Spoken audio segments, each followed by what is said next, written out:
The Honda Civic made a sound like a cough, then a rattle, then nothing at all. Fern Marsh guided it onto the gravel shoulder and turned the key twice.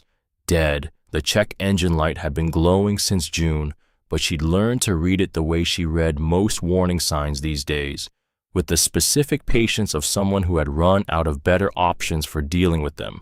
She sat with both hands on the wheel and looked at Route 11, flat farm country in both directions, corn stubble and fence posts, and the last of the September sun dropping toward the western tree line. No gas station, no farm stand, no houses close enough to walk to before dark. She was 20 years old, and this was the third time in 2 years she'd needed to calculate how much light was left in the day. She grabbed the canvas messenger bag from the back seat. Dark and worn at the straps, the canvas softened by years of use and washing and use again. Everything she owned fit inside it, which sounded like a hard thing, and it was, but it also meant she could always move, could always go, which was the only advantage she had found in having nothing. From the outer pocket, she took the tin box, olive green dented at one corner. She'd carried it since she was 7 years old, the day her grandmother Marin pressed it into her hands and said, "This is the only kit you'll ever need." Inside Marin's sewing needles, thread a thimble, a measuring tape, and a photograph of Marin tucked under the lid, smiling at something just past the camera lens. Fern pressed her thumb against the dent in the corner, held it there a moment. Then she got out and started walking. The sign said Colton 2 miles. She'd never heard of it. The September air was cooling fast, that first edge of fall that reminded you winter was coming, whether or not you were ready. She was wearing what she always wore, dark indigo jeans worn soft at the knees, brown leather work boots that had been sturdy once and still held together through a specific economy of care, and the faded olive canvas chore jacket that she'd bought at a Goodwill in Cincinnati for $4 and had worn every day since.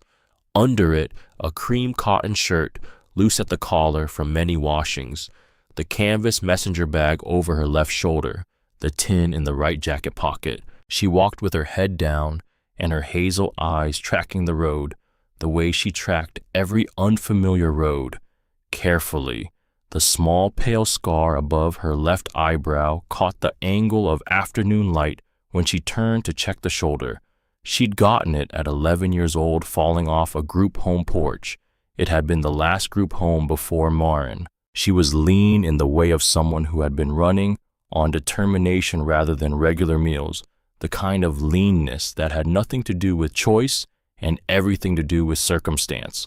Her forearms below the rolled jacket sleeves showed the particular definition of someone who had been using their hands steadily for months.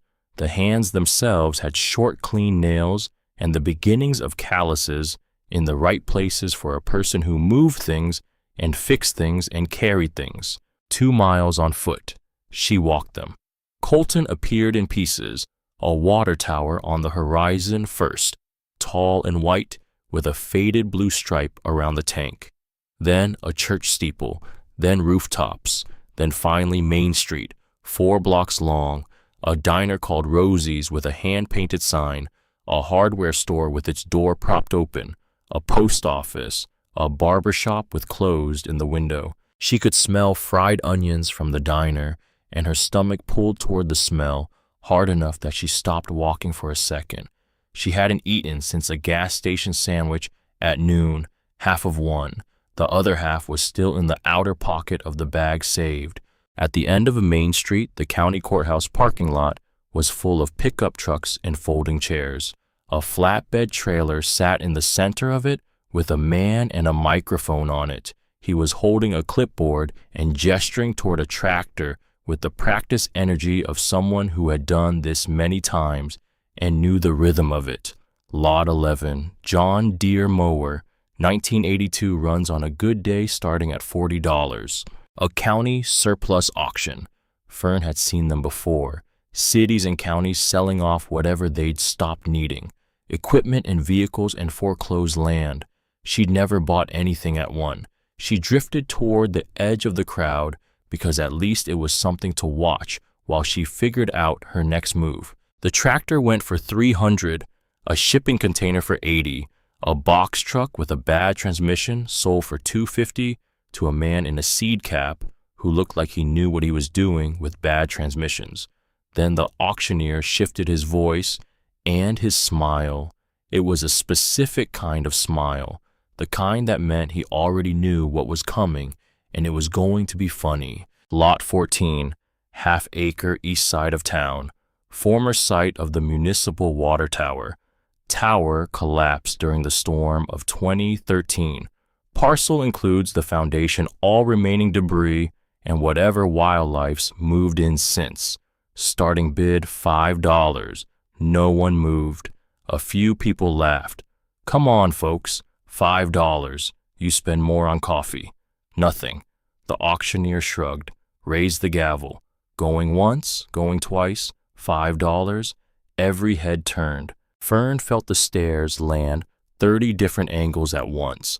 A young woman with a worn canvas jacket and dirt on her jeans from the road shoulder, buying a lot full of rubble. The auctioneer blinked. We have 5. Do I hear 10 silence? Sold. He brought the gavel down. Lot 14 to the young lady in the back. See the clerk for paperwork. A man in a seed cap leaned toward his wife. She just bought a pile of junk. His wife shook her head. Poor thing. Fern didn't care. She'd stopped caring what strangers thought a long time ago somewhere in the string of places she'd been where other people's opinions had mattered in all the wrong ways. She needed somewhere to sleep. A half-acre of land with her name on it was better than a highway shoulder. The county clerk was a woman in her 60s with reading glasses on a beaded chain. She took Fern's $5 bill, had her sign 3 forms, and handed over a folded property deed. Lot 14, the clerk said. East on Maple, past the grain elevator, right on Tower Road. You can't miss it. She paused. Well, you can't miss what's left of it. Tower Road was a dirt track that came off the county road and ran a quarter mile through scrub brush before ending at a rusted chain-link fence with a gate that hung open on one hinge. Fern stopped at the gate and looked at what she'd bought. A half-acre of tall weeds and gravel, exactly as advertised.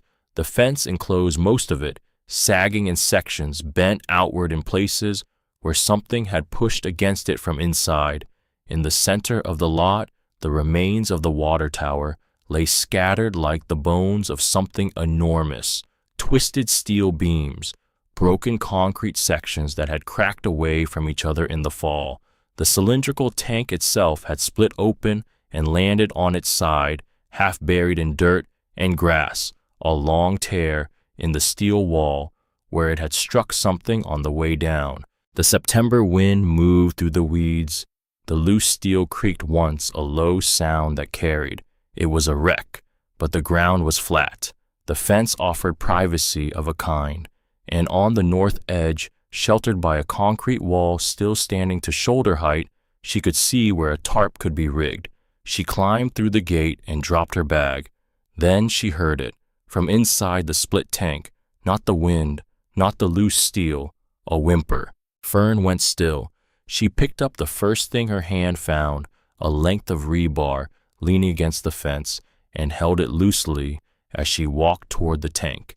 Not because she'd decided to be brave, because she'd spent enough time in rough places to know that you moved toward the unknown instead of away from it, when the alternative was spending the night not knowing what shared the space with you. The last light of the day came through the gap in the split steel at a low angle, thin and orange, and she saw the movement. A dog. It was lying curled against the inner wall of the tank, and it raised its head as she appeared in the gap, and the two of them looked at each other in the failing September light. It was medium-sized, lean in the way of an animal that had been eating what it could find rather than what it needed, a mixed breed with a short, dense coat, the color of warm, tawny earth, darker across its back and shoulders, where a brown-black saddle marking ran from the base of the neck to the haunches. Down the center of its face, starting between its eyes and ending at the tip of its muzzle, ran a clean white blaze, pale and distinct against the tawny fur. Its ears were mismatched in a way that seemed less like damage and more like character. The right ear stood straight and alert, its top edge carrying a small, V-shaped notch from some old healed injury, while the left ear folded forward at the tip, giving the whole face an asymmetrical quality, two expressions on one animal at once. Around its neck, a thin, faded red nylon collar with nothing attached to it, no tags, no name.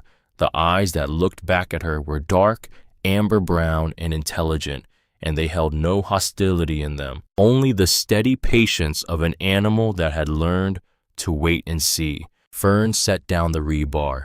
"Hey," she said softly. "It's okay." The dog held still. She reached into the outer pocket of the bag and pulled out the saved half of the gas station sandwich, turkey and Swiss on stale bread. She unwrapped it and set it on the floor of the tank just inside the gap. Then she backed up 6 steps and sat down on a chunk of concrete and waited. The dog waited too, a full minute. Then it stood deliberate and slow, and she saw that it was favoring the left front leg with a hitch in its gait that was old enough to have become normal, just the way it moved. It crossed the floor of the tank and ate the sandwich in 3 bites. Then it looked at her. "You live here," Fern said. The dog looked at her. Its tail moved, once, cautious but real. "Yeah," she said. "Me too, I guess." She set up camp that night. The tarp from the bottom of the bag, rubber banded tight, went up against the concrete wall. 2 chunks of concrete anchored the corners. The sleeping bag was thin, but the wall cut the wind. The dog had come out of the tank at some point while she worked and was now sitting about 15 feet away, watching her, the white blaze visible even in the low light, the mismatched ears tracking each sound from the street. She thought about a name, the color of the coat, the way tawny brown went toward gold in the right light, the amber of those eyes, the quality of a thing that had been tested repeatedly and had not broken. "Flint," she said aloud, just to hear it. The dog's head came up. The mismatched ears arranged themselves toward her voice, the upright right ear angling the folded left one, doing what it could. "Flint," she said again. He settled his chin back onto his paws, decided. He was maybe 10 feet closer than he'd been an hour ago. By the time she lay down, the stars were out. More stars than she'd seen since Marin had driven her past the county line on her 9th birthday, specifically to show her what a sky looked like without street lamps in the way. She'd forgotten.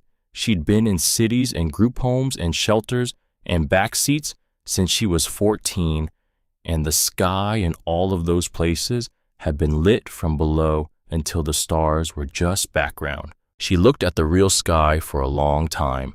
When she woke at dawn, Flint was lying against her side.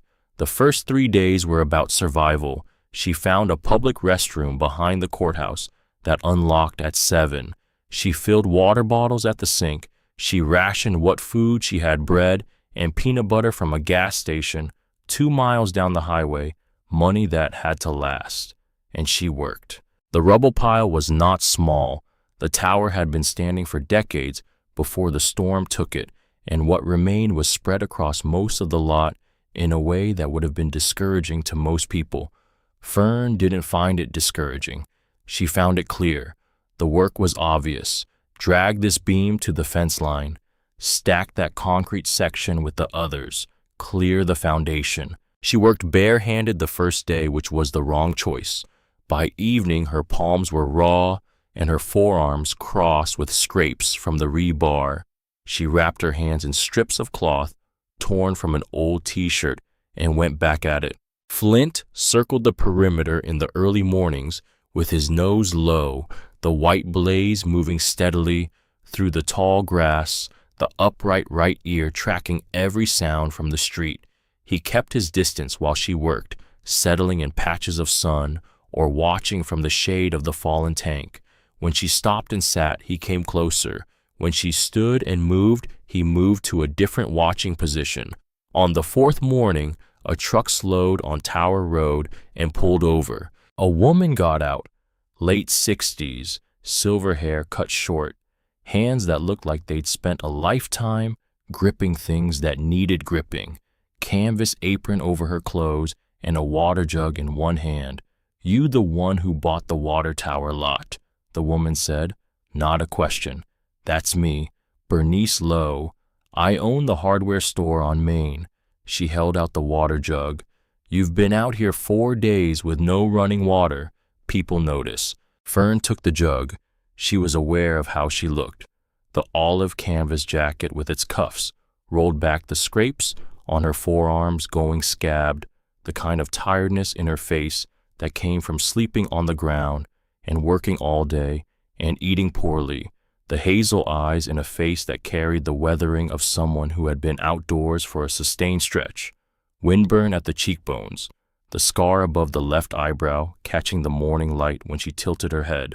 Bernice looked at the sorted piles and the cleared section of foundation and didn't say anything about any of the rest of it. "You've done all this by hand," she said. "Don't have much else." Bernice reached into the truck bed and came out with a pair of leather work gloves. "Your hands are going to be hamburger if you keep going bare." Fern hesitated, just for a breath, long enough for Bernice to see it. "They're just gloves," Bernice said. "I've got a store full of them. Come by if you need anything else. I'll run you a tab." "I can't pay a tab right now. I didn't ask you to pay it right now." Bernice climbed back into the truck. "That tower lot's been sitting empty for 8 years. You're the first person to do anything with it." She looked at the cleared foundation from the window. "That counts for something." She drove off down Tower Road. The dust settled across the lot. Fern put on the gloves. They fit. The days found their rhythm. Dawn to mid-morning clear rubble. A break at the courthouse restroom for water. Work until the heat peaked. The walk to the gas station and back. Work until dark. The tin in her jacket pocket when she put the jacket on. Each morning, Marin's photograph under the lid, the specific weight of it, familiar in a way that nothing else she owned had ever been. Flint moved through the days alongside the work. In the mornings, his routine matched hers without needing to be synchronized. The perimeter check while she built the fire for coffee, the watching from the shade while she worked the closing of the distance when she stopped. The white blaze was easy to track in the tall grass, and the faded red collar easy to spot when he moved into shadow. On the 14th day, a man parked his truck at the gate and walked through it carrying a toolbox. Early 70s, white hair under a canvas hat, a frame that had been larger once and had settled into itself with age, flannel shirt tucked into work pants, boots with the same scuff pattern as hers. He set the toolbox down at the edge of the cleared foundation and looked at the lot with the particular look of someone who understood what they were seeing. "Carl Dewey," he said. "I live about a quarter mile east." He nodded toward a farmhouse visible through the trees. "I've been watching you move rubble for 2 weeks. That's a long time to watch. Wanted to see if you'd stick with it." He looked at the sorted piles, the organized rows of steel and concrete, the emerging shape of the foundation. "Most people would have quit by day 3. You've been out here every morning since you got here." Fern stood and brushed her jeans. "I don't have anywhere else to go."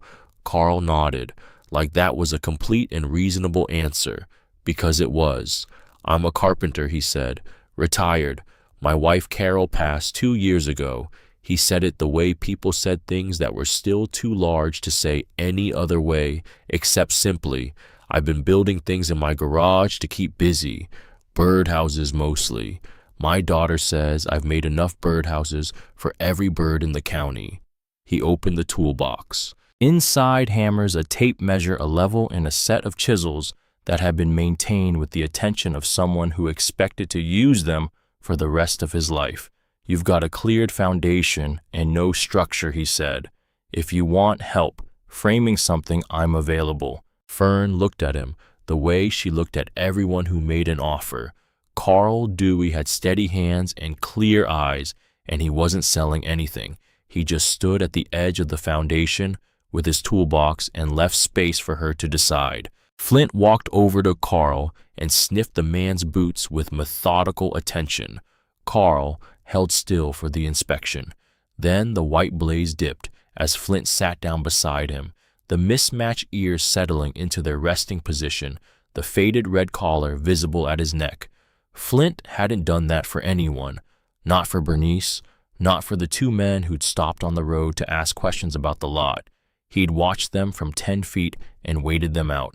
He sat beside Carl. "My father used to talk about this lot," Carl said quietly. He was looking at the foundation in a way that wasn't just looking at concrete. Said the man who built it was the most honest contractor he'd ever known. Built the whole water system here back in the 50s. Did the job right because the job needed doing right. He paused. "I've been watching you work the same way." He turned to her. "Carol would have been here on day one with sandwiches and lumber if she'd been alive. I'm slower than she was, but I got here." "I can't pay you," Fern said. "Didn't ask for pay." "Did I ask for pay?" She looked at Flint. "Okay," she said. Carl smiled, and it changed his whole face. They started that afternoon. He showed her how to measure twice before cutting once, how to check a corner with a framing square, how to plumb a post so it held true. He was patient with the teaching in the way of someone who had taught these things before and understood that patience was the core of the craft. By end of day, they had the skeleton of a wall frame lying flat on the foundation. Preliminary, but square. "That's solid work," Carl said, stepping back. "I had a good teacher once," Fern said. "My grandmother, Marin, raised me from when I was 4 until she died when I was 14. She could fix anything. Plumbing, drywall, wiring. Said the landlord would never fix anything, so she had to." Carl picked up a nail that had fallen and put it in his pocket. "Carol would have liked her," he said. They didn't say anything else about it. On the 17th day, Flint did not do his morning perimeter circuit. Fern noticed this before she understood what it meant. She was by the north wall, drinking water, when she registered that the tawny shape was not moving in its usual pattern. He was in the center of the cleared foundation, near where two large concrete sections met in what remained of the tower's base structure. And he was digging, not the casual digging of mild curiosity, something committed, both front paws throwing dirt and gravel behind him, his muzzle close to the surface, whining low in his throat. Flint. He didn't stop. She walked over and crouched beside him. The concrete here was different. She ran her gloved hand along the surface and felt it before she saw it. A seam, not a crack from the collapse. Those ran in the irregular lines of things breaking under stress. This was a deliberate line, a place where two sections of concrete had been poured separately, the gap between them sealed with something that had darkened over decades. She knocked with her knuckle.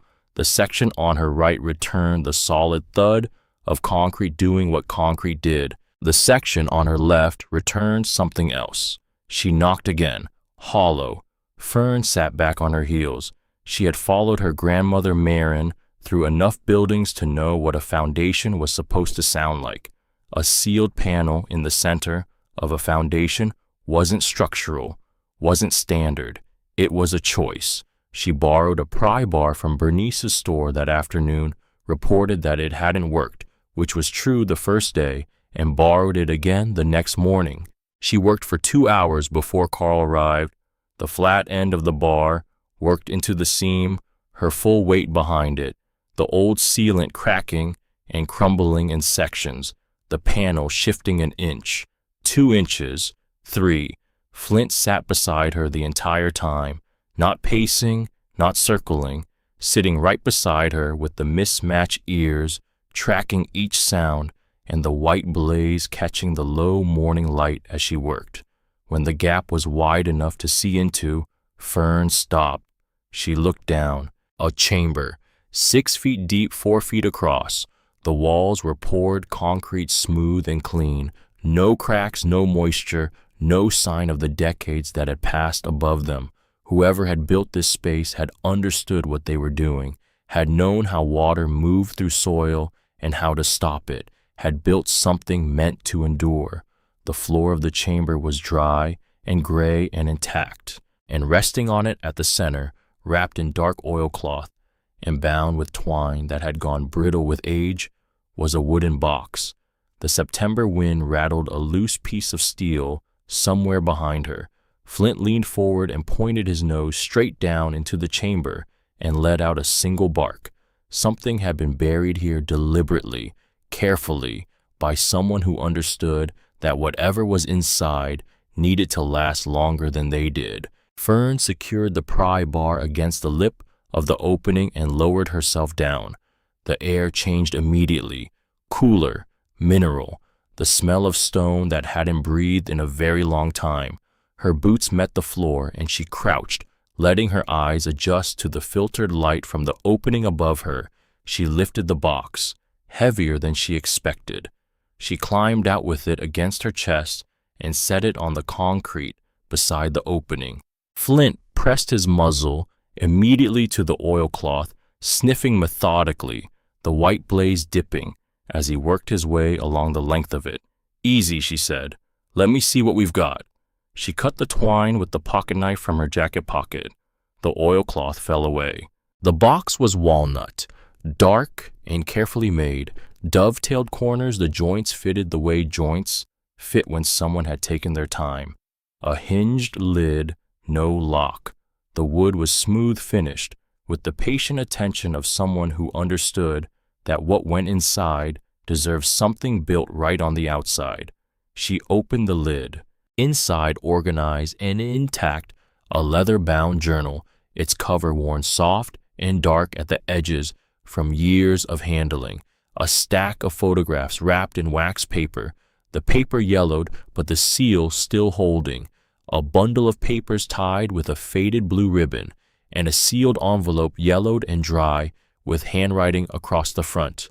Fern picked up the envelope first. The handwriting was neat and deliberate, the careful penmanship of a generation that had been taught penmanship, with the understanding that the way you wrote a word reflected something about the care you brought to it.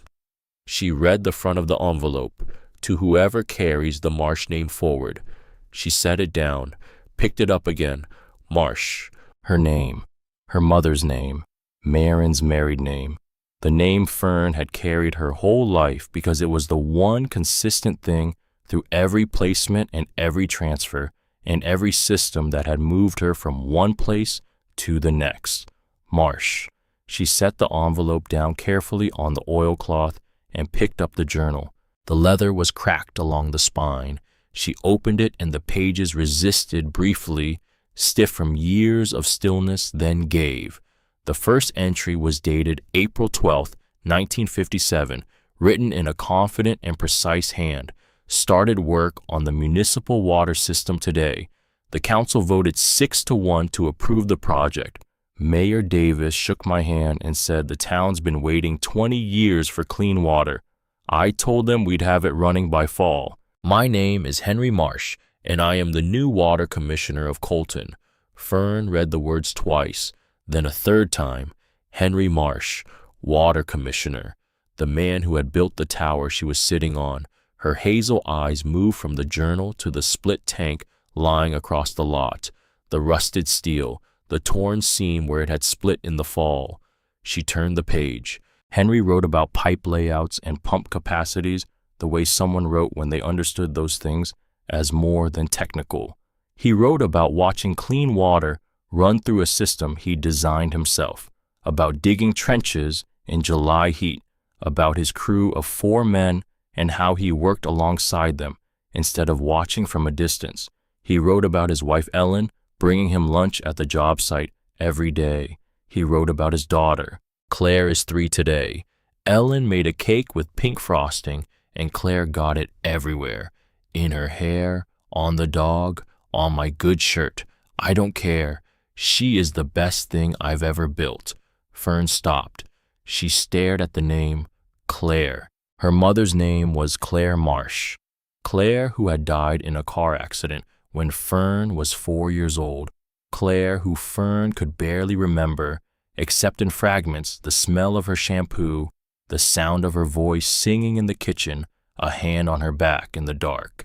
She set the journal down. She unwrapped the photographs. The first showed a young man in work clothes standing in front of a steel framework, grinning at whoever held the camera. Tall, lean, dark-haired, with a jaw that Fern recognized the way she recognized her own face in a mirror, not because she remembered him, but because the bone structure of it was hers. Behind him rose the skeleton of the water tower, half-built beams reaching into a clear September sky. Henry Marsh, her grandfather. She turned to the next photograph. Henry and a woman with kind eyes and light hair on a porch, the woman's arm through his. The next, Henry holding a baby wrapped in white. The next, a little girl, maybe 5 or 6, sitting on a tractor with Henry beside her, both of them laughing. The little girl had dark hair and a gap-toothed smile that Fern knew from the one photograph she had carried her whole life, the one Marin had kept on the dresser. This was that day. This was this town. Fern laid the photographs on the concrete and tried to breathe. Her grandfather had lived here, had built the tower she was sitting on, had sealed a box into its foundation with his whole life in it, addressed to whoever came after. She didn't open the sealed letter, not yet. She needed to understand the rest of it first. She sat on the cleared foundation her grandfather had poured and read Henry Marsh's journal from the beginning as the September afternoon tracked across the sky. The shadows lengthened. Flint lay beside her with his head on her knee, the white blaze still catching whatever light was available, even as the light failed. She lit the emergency candle from the bag when the daylight went, and she kept reading. The first years of the journal were good. Henry wrote about finishing the water system ahead of schedule, the town's celebration, clean water to every home in Colton. He wrote about the satisfaction of work done right, and it wasn't the satisfaction of someone seeking recognition, but the satisfaction of someone who understood what the work meant to the people who needed it. Then, around 1959, the tone changed. A man named Foster Dane had moved to the area and started buying farmland east of town. He wanted to develop it, to build houses and attract new residents. But he needed water rights. The town's municipal supply, the one Henry had designed and built, was the only reliable source. Foster Dane approached the town council with a proposal in expanding the water system in exchange for development rights, control of the water supply. Henry had opposed it. Dane doesn't want to improve the system. He wants to own it. Once he controls the water, he controls who builds where, who pays what, who gets served, and who doesn't. The entries grew darker. A campaign against Henry, rumors about financial mismanagement, questions about receipts and invoices that had always been in order, a letter to the county newspaper suggesting an audit. The audit found nothing wrong. Every dollar was accounted for, but the damage was done. In March of 1961, the council voted 4-3 to replace Henry as water commissioner. They didn't fire him for cause. They eliminated the position, created a new one with a different title, and gave it to a man Foster Dane had recommended. Same job, different name, different person. Legal technically, but everyone knew what had happened. Henry's handwriting tightened on those pages, the letters pressing harder into the paper, the lines less even, the writing of a man who was containing something that didn't want to be contained. He described the chamber, the concrete, the waterproofing, the box, placing it inside, sealing the panel over it. If they take everything else he wrote, they can't take what's buried in the thing I built with my own hands. Those were the last words he'd written in Colton. The next entry was from a motel in Missouri. 2 weeks later, we left, Ellen, Claire, and me. I loaded what I could into the truck and we drove south. Ellen is sick. She won't say how bad, but I can see it. Claire cried the whole first day. She's 8 years old, Old enough to know we're running, too young to understand why. I told her we'd come back someday. I don't know if that's true. Fern blew out the candle when it burned down too far. She sat in the dark on the foundation her grandfather had poured with his journal against her chest and let the weight of it settle in. She had spent her entire life believing she had come from nothing, that she had been passed along and left behind because there had been nobody at the other end of any chain who wanted to hold on. Marin had been the exception, and Marin was gone. After that, Fern had taken the pattern as given. People left. Systems moved you. Nobody looked for you. But Henry Marsh hadn't left because he wanted to. He'd been driven out. Flint shifted and pressed closer in the dark. She could feel the warmth of him against her leg, the solid, tawny weight of a dog that had decided 17 days ago in the collapsed tank of a lot nobody wanted that she was the person it was going to stay beside. She put her hand on his back. Above them both, the September sky was the same sky she'd watched every night from this lot. The same stars Marin had once driven out past the county line specifically to show her. She sat with it all until the candle went cold and the lot was fully dark and the September air had dropped to the chill of full night. In the morning, she went back to the journal. She was sitting cross-legged on the cleared foundation with it open and the photograph spread on the concrete beside her, the olive canvas jacket on the tin kit in the right pocket, the way it always was when she heard the vehicle. Not Bernice's truck. Different engine, different quality to it. A black SUV, clean and expensive, rolled through the open gate and stopped 20 feet from where she sat. The engine idled. Flint stood up and moved to Fern's side, not in front of her, alongside, and the sound that started low in his chest wasn't a growl exactly, but it wasn't nothing either. The engine cut. A man stepped out, late 40s, gray at the temples, a build that had been larger once and still carried the suggestion of it. Blue dress shirt sleeves rolled to the elbow. He had the quality of a man who expected the spaces he entered to arrange themselves around him, and he was already reading the lot with the look of someone calculating what was there. The cleared foundation, the organized piles of steel and concrete, the tarp shelter, the open box on the concrete with its contents spread beside it, Fern sitting with the journal in her hands, the scar above her left eyebrow catching the morning light when she looked up at him. "You the one who bought this parcel at the surplus auction," he said, the same flat declaration as Bernice, without what Bernice had behind it. I'm Marcus Dane." He pulled a business card from his shirt pocket and held it out. Dane Development. Fern didn't stand, didn't reach for the card. She looked at him from where she was, hazel eyes level and steady. He set the card on the nearest concrete pile. "This property was slated for condemnation," he said. "The auction should never have included it. I've been in contact with the county assessor's office, and I'll be filing a formal challenge to the sale." Flint had not stopped, his low, steady sound, not threatening, just present, the dark amber eyes tracking Marcus Dane without interruption. "The sale was legal," Fern said. "Paperwork can be reviewed." Dane's voice was practiced and calm, the voice of someone who had delivered this particular message before and knew how it worked.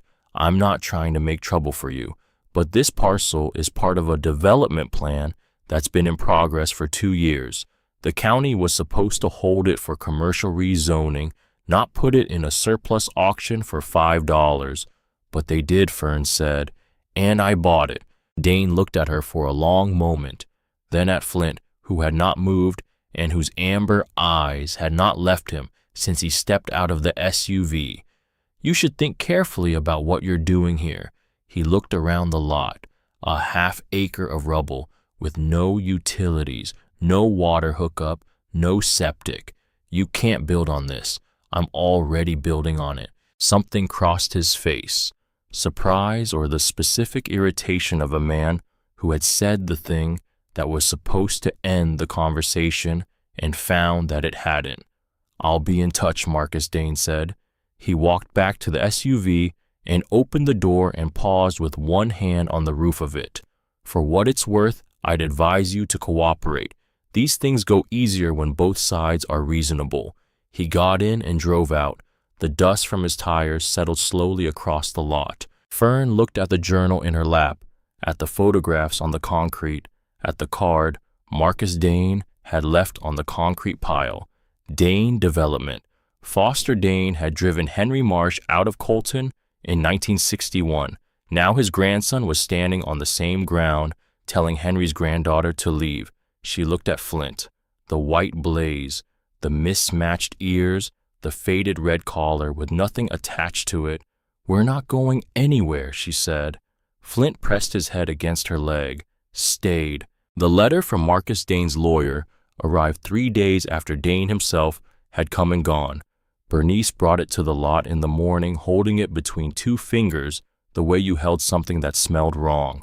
Certified mail, she said. Came to the store because you don't have a mailbox. I signed for it. Fern opened it, standing in the morning sun, with Carl behind her, reading over her shoulder. The language in the letter was dense and formal, and built to sound like the final word on everything, which was a specific kind of legal writing she recognized from the few times she'd sat in offices where people talked about her future as though she wasn't in the room. The message, stripped of its formality, was this: Dane Development was formally challenging the auction sale of Lot 14 on the grounds that the parcel had been improperly listed. A hearing would be scheduled before the County Board of Supervisors. In the meantime, Dane Development's attorneys advised Fern to cease any construction or modification of the property pending resolution. Furthermore, the letter noted Dane Development would be requesting a county safety assessment of the existing foundation structure, given what it called the unstable condition of the remaining infrastructure on the site. Carl read it twice. Then he put it down. If they get a safety assessor out here to condemn the foundation, he said, they can tie this up for 6 months. Can they do that? Carl looked at the foundation, at the cleared concrete, the organized site, the wall frame they'd been building for 4 days, clean and square and plumb. They can try, he said. He picked up his framing square and went back to work, which was Fern was beginning to understand Carl Dewey's answer to most things. Not dismissal, not denial, just the refusal to let what was threatening become more real than what was in front of you. Carol had probably been a lot like that, she thought. The kind of person who answered trouble with something practical, a casserole or a hammer, depending on what the trouble was. She picked up the tape measure and went back to work too. The framing was coming along in the way that things came along when someone with 40 years of experience was teaching them. Carl didn't rush her, and he didn't take over. He showed her a technique once, sometimes twice, and then watched her do it and corrected what needed correcting without making the correction feel like failure. Measure twice, he told her the first morning, not because you'll forget, because the second measurement confirms the first. 1 measurement is hope, 2 measurements is confidence. She'd written it in the notebook she kept in the messenger bag, not because she was afraid of forgetting, because it was worth keeping. Your grandfather built this foundation, Carl said one afternoon. He was looking at the base structure while she checked the plumb on the east corner post. You're building what goes on top of it. He said it simply, not as a speech, just as a fact he'd observed. Fern set the level against the post. The bubble centered. She knew, she said. I know you know. He handed her a nail, just saying it out loud. Bernice came by that evening with something she hadn't brought before. Not water or sandwiches or a borrowed tool. A folder. She set it on the foundation beside Fern and Carl and stood back with her hands in her apron pockets. Found these in my store's back room, she said. Old file box I hadn't opened in years. Photocopies from the county archive. Town records from the 50s and 60s. Some meeting minutes. Some property transfers. I started collecting them 30 years ago when I thought I'd write a history of Main Street for the centennial. Never finished. She nodded at the folder. But look at the page marked with the post-it. Carl opened the folder, found the marked page. He was quiet for a moment.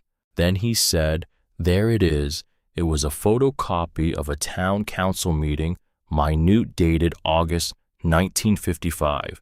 At the top, in the dry language of official records, Henry Marsh appointed water commissioner by unanimous vote of the Colton Town Council. Carl turned the page. Another minute, this one from March 1961. Motion to restructure the Water Commission, sponsored by council members Pruitt, Dawson, and Dane. Dane Fern said. Foster Dane Bernice said. He sat on the council for 2 years. His family's been in development in this county ever since. Marcus took over the company when his father died. 3rd generation now.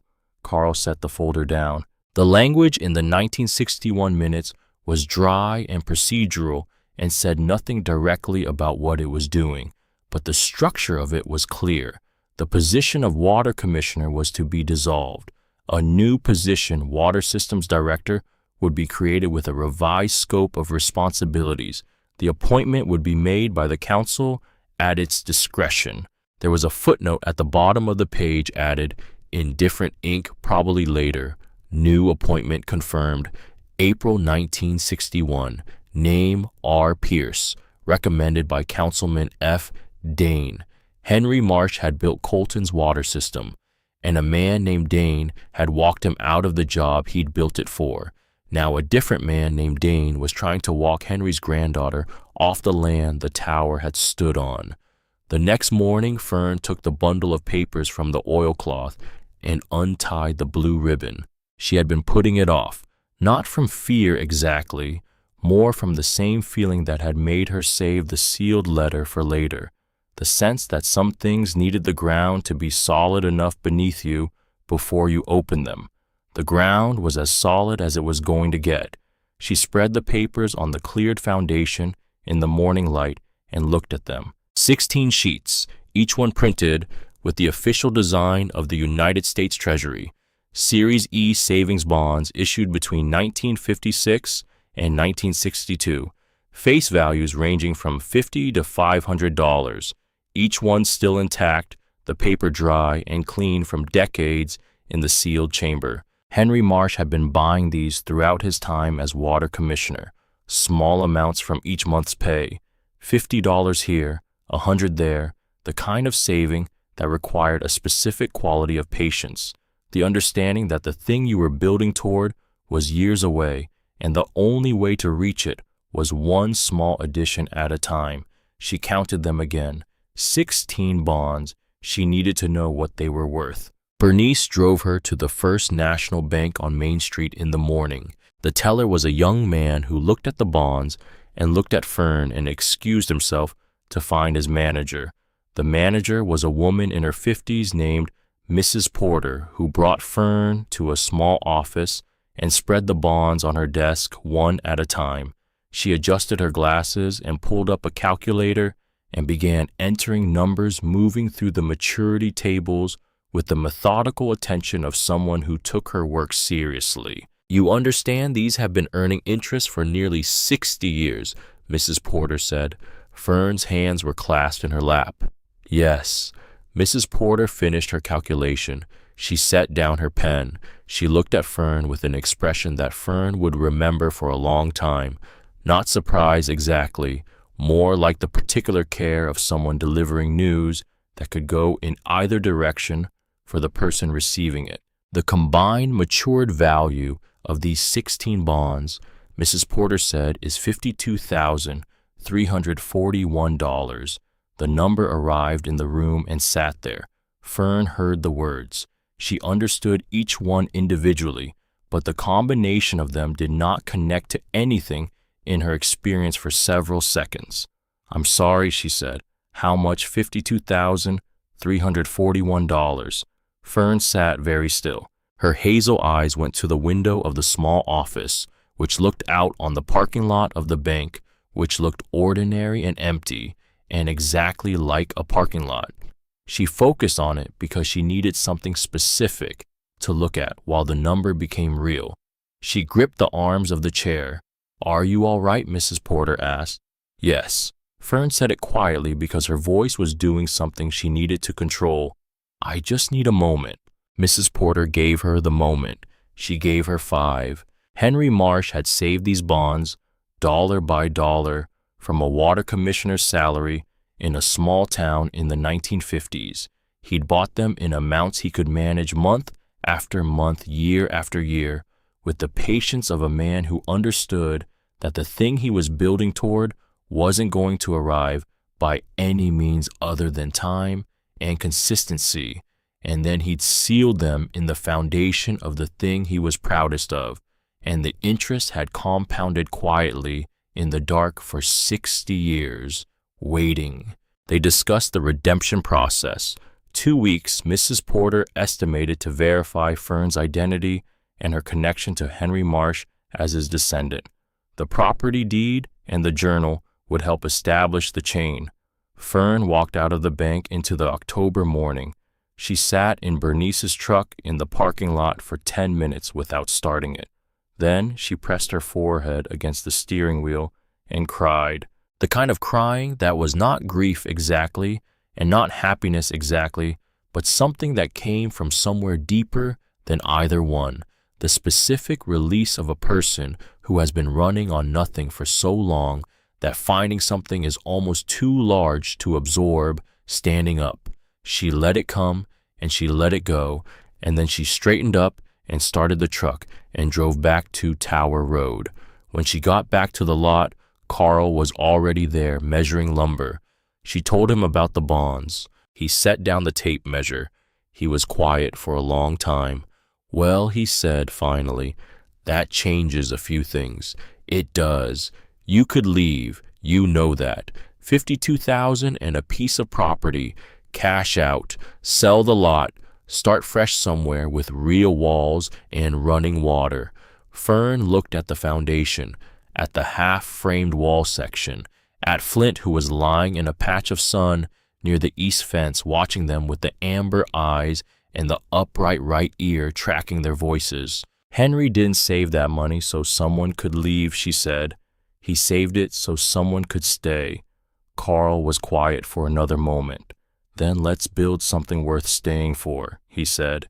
He picked up the tape measure and went back to work. Marcus Dane came back to the lot on a Wednesday, not with his lawyer, alone. His dress shirt was the same, but he'd left the jacket in the SUV, and something about the way he crossed the lot was different from the first time. Less of the assessing quality, more of a man coming to say something he'd decided to say. He stopped at the edge of the cleared foundation area and looked at the framing that had gone up since his last visit. The wall section, the corner posts. He looked at it the way people looked at things when they understood what they were seeing but hadn't expected to understand it. "I'll make you an offer," he said. His voice was different too, quieter. The practice edge was still there, but it was thinner. 25,000 for the half acre. Cash. You walk away with that plus whatever you got from the bonds. That's a real start. A clean one. Fern was sitting on the foundation with a pencil behind her ear and Carl's framing notes in her hand.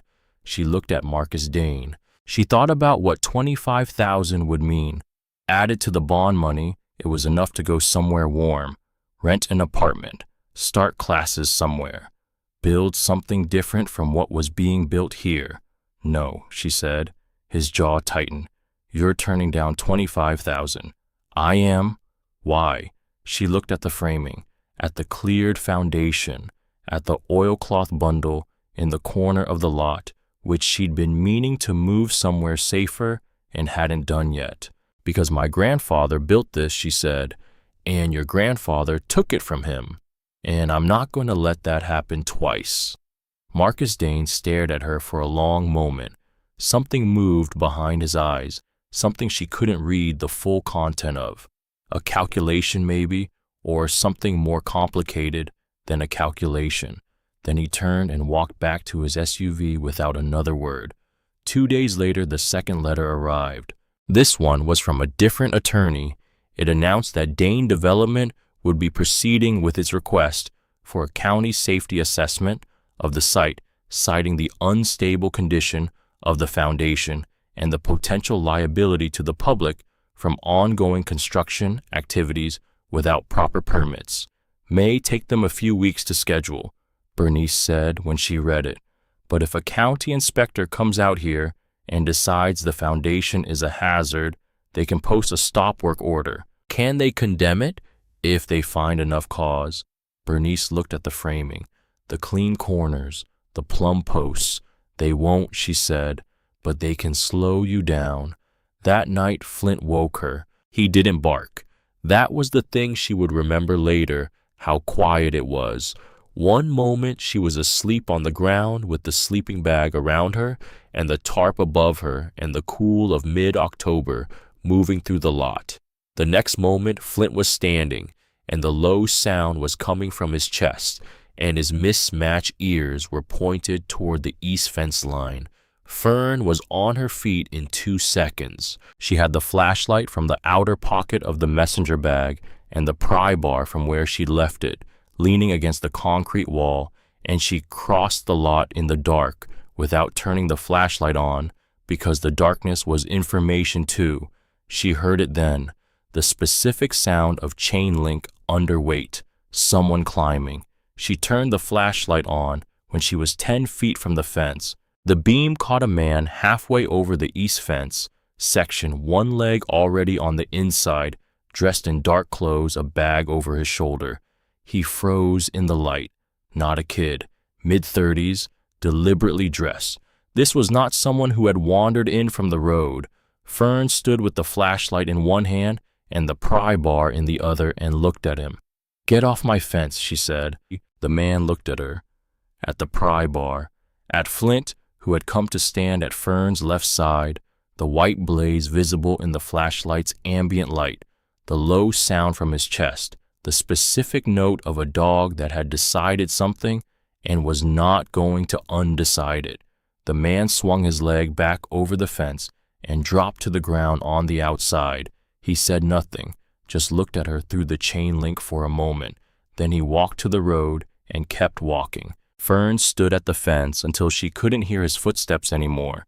Then she went to the oilcloth bundle in the corner of the lot where she'd stored the box and its contents. She sat with her back against the concrete wall and breathed. Flint pressed himself against her side and she put her hand on his back and felt the warmth of him. She looked at the bundle, at what was inside it. In the morning, she packed everything into the messenger bag. The journal, the photographs, the bonds, the sealed letter, the whole box. And she carried it to Bernice's hardware store and asked if there was somewhere in the back she could keep it. Bernice looked at her face and didn't ask for an explanation. She led Fern to the back room and moved a stack of supply catalogs from the top of the old filing cabinet and set the bundle inside the bottom drawer. "Keys in the till," she said. "You have it when you need it. No one else does." Fern stood in the back room of the hardware store with the familiar smell of metal and wood and the particular dusty warmth of a space that had been tended for decades by someone who cared about what they were doing and felt something she hadn't felt in a long time, like somewhere was solid. 2 days after the night at the fence, a pickup truck she didn't recognize turned onto Tower Road and parked at the gate. The man who got out was younger than Carl, mid-20s maybe. He had the look of someone who spent time in offices and also spent time in the field, the kind of deliberate practical clothing that said both things at once. He carried a messenger bag of his own, smaller than Fern's and not nearly as worn.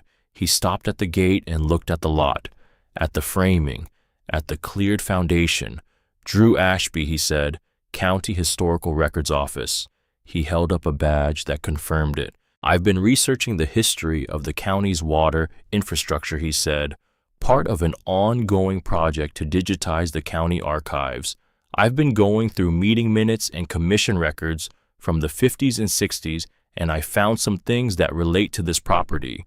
He looked at Fern directly. "I need to verify what I found against any primary sources that might still exist. I understand there may be relevant materials here. Fern stood at the gate and looked at him. Her hazel eyes did the thing they did with everyone who approached the lot, taking the full picture before deciding anything about it. The county badge, the messenger bag, the specific quality of someone who had come to do a job and was uncertain how it was going to land. "What kind of things did you find?" she said. He reached into the bag and pulled out a folder. "Meeting minutes from March 1961, he said. "Commission restructuring vote," and something else. In the county's financial records from 1960 and 1961, there are irregularities in the procurement records for the water system, specifically in the contracts that were issued in the final year of Henry Marsh's tenure. He paused. "Someone doctored those records," he said, "after the fact, to make it look like Marsh had approved contracts that he hadn't approved. The changes are subtle, but when you compare them against the county auditor's reports from the same period, they don't match." He looked at the lot. "I think someone was building a paper case against Henry Marsh before they moved against him. The audit didn't find it because it was looking for actual missing money, not for falsified authorization signatures." Fern was quiet for a moment. Then she said, "Come in." She got the journal from the back of Bernice's store that afternoon and brought it to the lot and sat with Drew Ashby while he compared what he'd found in the county records against Henry's own account of the period. Carl sat across from them, listening, occasionally asking a question that Drew answered the way he answered everything, directly and without trying to make it sound more settled than it was. "This is consistent with what I found," Drew said, finally going through the 1960 entries. "Marsh describes receiving formal communications about contract wash approvals that he says he didn't initiate.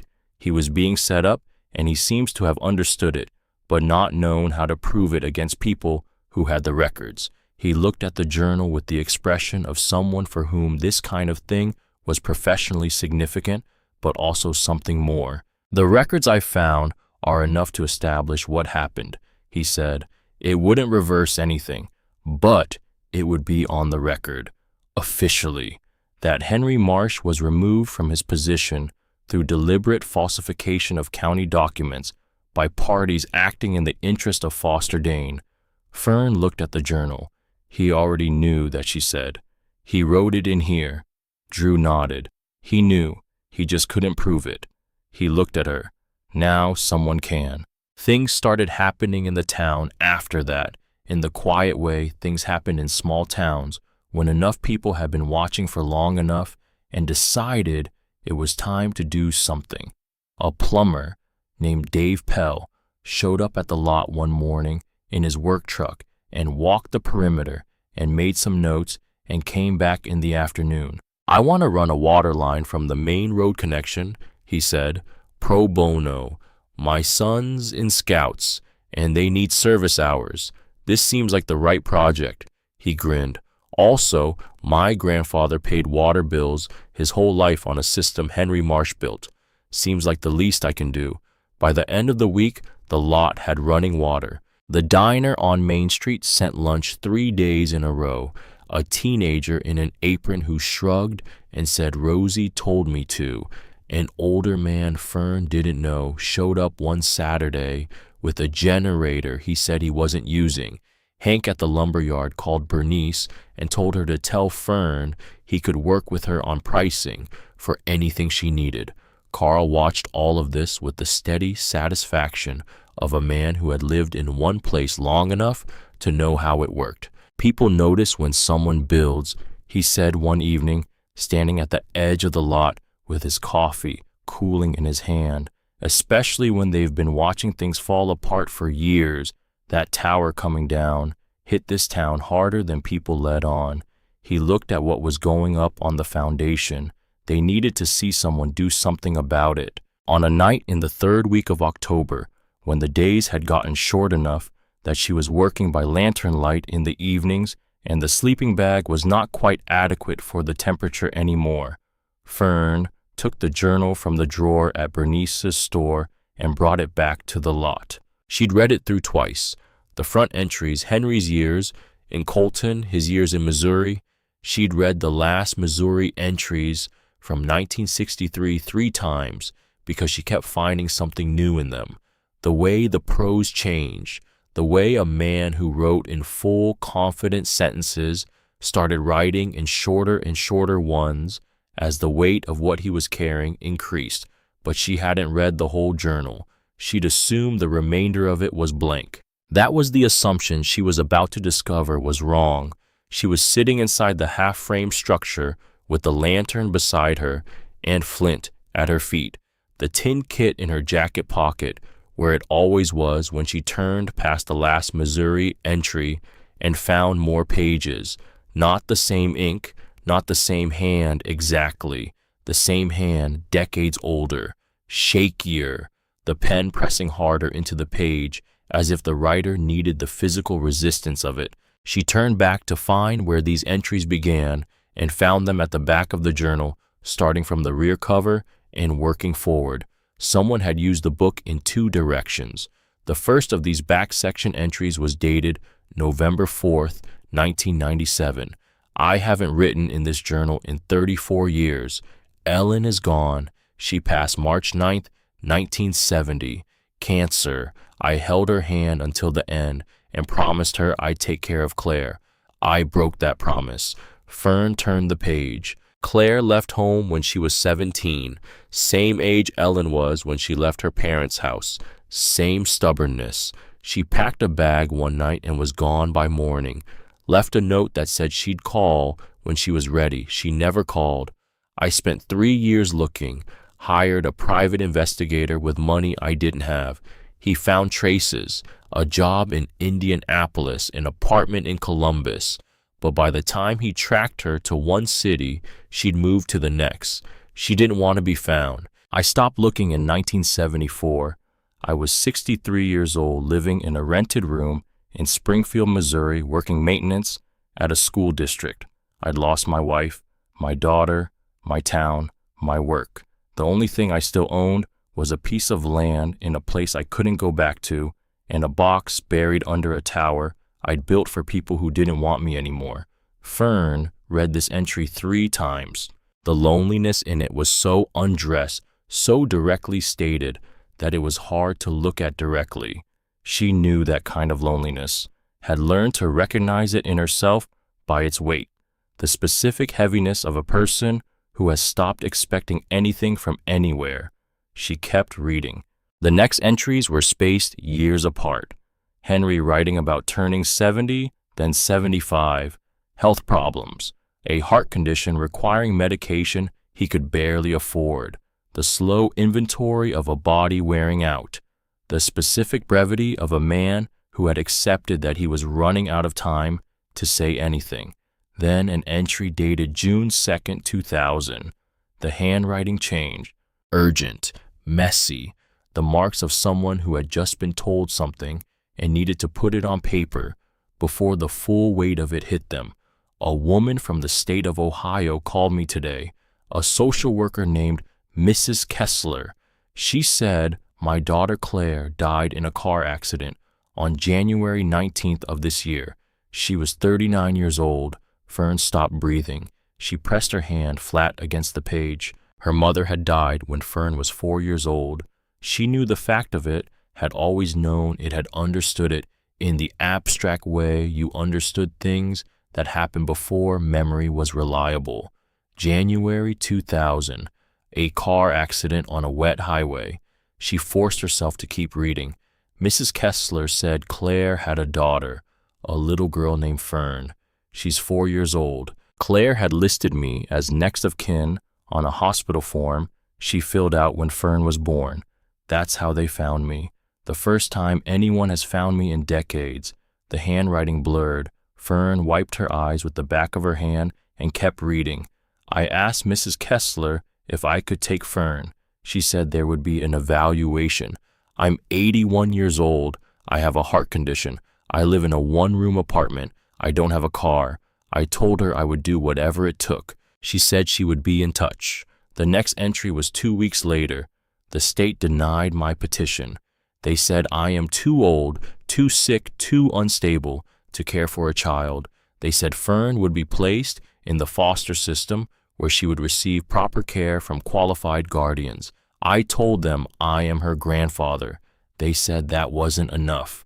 Fern set the journal down. She pressed her palms flat against the floor of the half-framed structure and held them there, feeling the solidity of the concrete, the specific realness of the surface beneath her hands, because the rest of the world had gone uncertain in a way that required something absolutely fixed to hold on to. Henry had tried to find her. He had known about her. He had asked for her, and he had been told no. She had spent 16 years in the system, believing that nobody had ever come looking, that she had been passed along because there was nobody at the other end of the chain. Marin had been the exception, and Marin had died, and after that she had taken the pattern as permanent. Nobody came. That was just what was true. And the whole time, an 81-year-old man in Springfield, Missouri had been fighting to bring her home. Flint pushed his head under her arm. She held on to the warmth of him, the tawny weight of it, and breathed. Then she picked up the journal and kept reading. The entries after the denial were short and widely spaced. Henry wrote about calling Mrs. Kessler every month, asking for updates on Fern. She gave him very little. Fern was in a group home. Fern was doing well in school. Fern had been moved to a different facility. He wrote about sending things, a blanket he'd made, a photograph of Claire as a baby, letters addressed to Fern. He didn't know if any of them were delivered. He suspected they weren't. Most of them probably weren't. The entries grew shorter, then longer again in a different way. Not the shrinking of a man giving up, but the compression of a man arriving at something. Then the last one, September 12th, 2004. I'm going back to Colton. I know the tower is probably gone or falling apart. I know the town doesn't remember me, but the box is still there. I sealed it to last 100 years, and it needs one more thing inside it. I've written a letter. I'm putting it in the box with the bonds and the photographs. Whoever finds it, whether it's Fern or someone else who carries the Marsh name, they'll know what happened. They'll know I tried. I'm leaving tomorrow morning. It's a 9-hour drive. My heart isn't good, but I have enough medication to make the trip. I just need to open the foundation, add the letter, and seal it again. If I can do that, then at least something of me survives in the place where I did my best work. I built that tower to give water to a town that needed it. I'm going back to make sure it still gives something to whoever comes next. That was the last thing Henry Marsh had written. Fern sat with the journal in her lap and looked at the last words until her vision stopped blurring enough to read them clearly. He had made the drive. He had come back to Colton. He had opened the chamber, added the letter, and sealed it again, because the letter was there. She'd found it. It was in the drawer at Bernice's store with the rest of the contents of the box, but Henry had never made it home. She knew that somehow before she'd confirmed it. The way the last entry read, the specific finality of a man who was writing what might be his last words before a journey he wasn't sure he would complete. She needed to know what had happened to him. She closed the journal. The lantern flame moved in the slight wind that came through the open framing. Flint settled his chin on her knee, the white blaze pale in the lantern light, and stayed there. Outside the half-built structure, the October night was quiet and cold, in particular the kind of silence that belonged to a place that had been empty a long time and was only beginning slowly and carefully to fill. She needed to know what had happened to Henry after September 12th, 2004.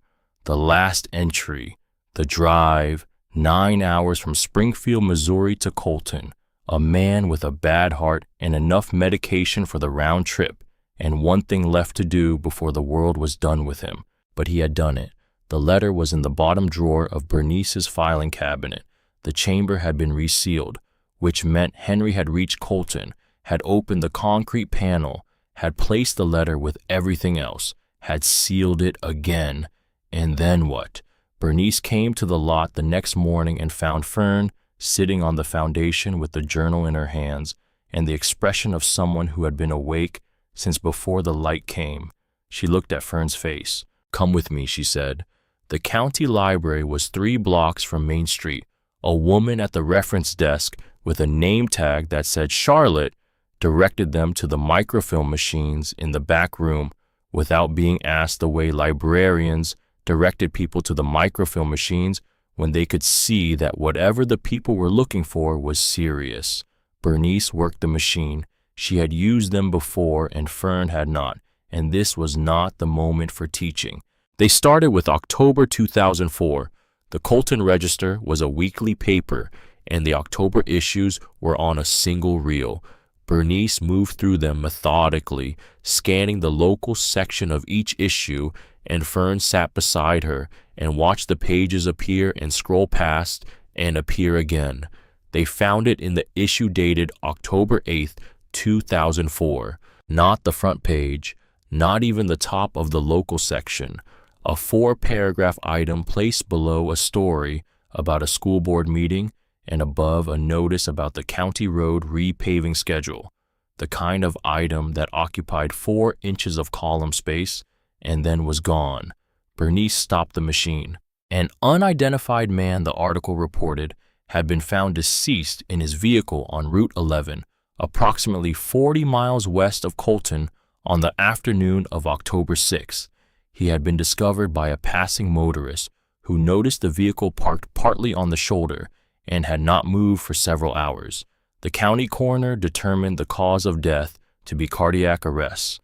The vehicle, a 1991 Ford pickup truck registered to a Henry R. Marsh of Springfield, Missouri, was found to contain personal effects road maps and a small quantity of prescription cardiac medication. No next of kin had been located. The remains had been processed by the county medical examiner's office. Bernice read it through. Then she said nothing for a long time. 40 miles, Fern said. She said it quietly, not to Bernice, just to say it aloud, because some facts needed to be spoken in order to become real. 40 miles from Colton, on Route 11, the same highway Fern had walked into town on a month ago, the same flat farm country, corn stubble and fence posts, and the September light dropping. He had made it here, had done what he came to do, had opened the chamber and placed the letter with his own hands and sealed it again over everything he had to leave behind. And then he had pointed the truck east toward home, and his heart had stopped 40 miles out of town with all of it behind him. He had been 40 miles from home when his heart stopped. He had made it far enough. Bernice put her hand on Fern's shoulder and left it there. She didn't say anything. There was nothing to say that was more useful than being there, which was something Bernice seemed to understand about most situations. They sat in the back room of the county library with the microfilm machine humming and the October light through the high windows and the weight of what Henry Marsh had done moving through the room. He had driven 9 hours with a bad heart to leave something for a girl he'd never met. He had reached the place. He had done the work. He had gotten 40 miles out before it ended.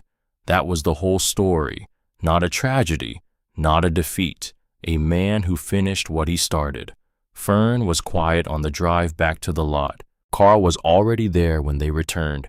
He had the framing square out and was checking the east corner for the 3rd time that week, the way he checked corners when something was on his mind. He looked at Fern's face when she climbed out of Bernice's truck, and he knew without being told that she had found what she'd been looking for. He didn't ask about it. He handed her a pencil and the tape measure. "Measure that top plate," he said. "We need to know if we're still square after the win last night." She measured it. They were still square. The hearing was 10 days away. Fern used 7 of those days to build and 3 of them to prepare. Drew Ashby came by twice more. He had additional material from the county archives, including copies of the falsified contract authorization documents from 1960 and 1961, with annotations identifying the specific alterations. and comparing them to the confirmed authentic records from the same period. He had put the analysis together in a form that a board of supervisors could read and follow, which was different from the form that an archivist found compelling and required a specific translation. This is the kind of evidence that doesn't need interpretation, he told Fern. It speaks for itself when you put the two documents side by side. He set the two copies on the workbench. Authentic signature from January 1960. Forged signature, same typeface, different pen angle, added to the file after the fact to create the appearance of impropriety. He looked at her. Henry Marsh didn't mismanage anything. He was set up by people who needed him removed and had access to the records that would be used to evaluate him. Fern looked at the two documents. "Does it matter now?" she said. "Legally, not to the main hearing. The hearing is about the auction sale, not the 1961 removal." He paused. "But it matters for the record. It matters that it's in the official record somewhere that what was done to him was deliberate and dishonest." He was quiet for a moment. "I think it would matter to him." She looked at the photocopied journal page Drew had set beside the documents. Henry's handwriting. "It would," she said. The night before the hearing, she slept badly and woke at 4 and sat outside with Flint in the dark and did not try to go back to sleep. The air was cold now, properly cold, the October kind that arrived without apology and did not negotiate. She could see her breath. Flint sat beside her with his mismatched ears tracking the sounds of the lot, the right ear upright and working the left ear, doing its best at its angle, the white blaze faint against the tawny coat in the ambient dark. She had the tin kit in her jacket pocket. She had carried it through every place she'd slept in the last 6 years, and it had been there every morning, and it was here now. She thought about Marin, who had taken a 4-year-old girl from a county social worker's hands and carried her home on a city bus and made oatmeal on the stove and said without explanation or ceremony, "You live here now." Marin, who had threaded needles with failing eyes and braided Fern's hair every morning and taught her how a wrench worked and what a load-bearing wall was and why you never cut corners on the things that held other things up. Marin, who had died on a Tuesday afternoon when Fern was at school and left a girl of 14 with a tin box and the knowledge of how to fix most things in a house and the specific grief of someone who has lost the only place that ever felt like home. Marin had known. She'd had to have known at some level. Claire had left home angry and never gone back and never explained Colton to her children or her own mother-in-law. But Marin had known a family story that went somewhere it wasn't going anymore, and she had taken the girl in and kept her and said nothing. Maybe she thought the silence was protection. Maybe it was. But in a bottom drawer in Bernice Lowe's hardware store was a sealed letter from a man who had driven 9 hours with a bad heart to make sure that the silence eventually ended. Fern put her hand on Flint's back. She watched the dark lot become the gray lot, become the October morning lot. Then she got up and put on the olive canvas jacket and started getting ready. The Board of Supervisors meeting room in the county courthouse held about 60 people when they were seated, and more than that when they were standing. By the time the board members filed in and took their seats behind the long table, most of the room was standing. Fern sat on the left side of the aisle with Drew Ashby beside her and Bernice on the other side of Drew. Carl was in the row behind her.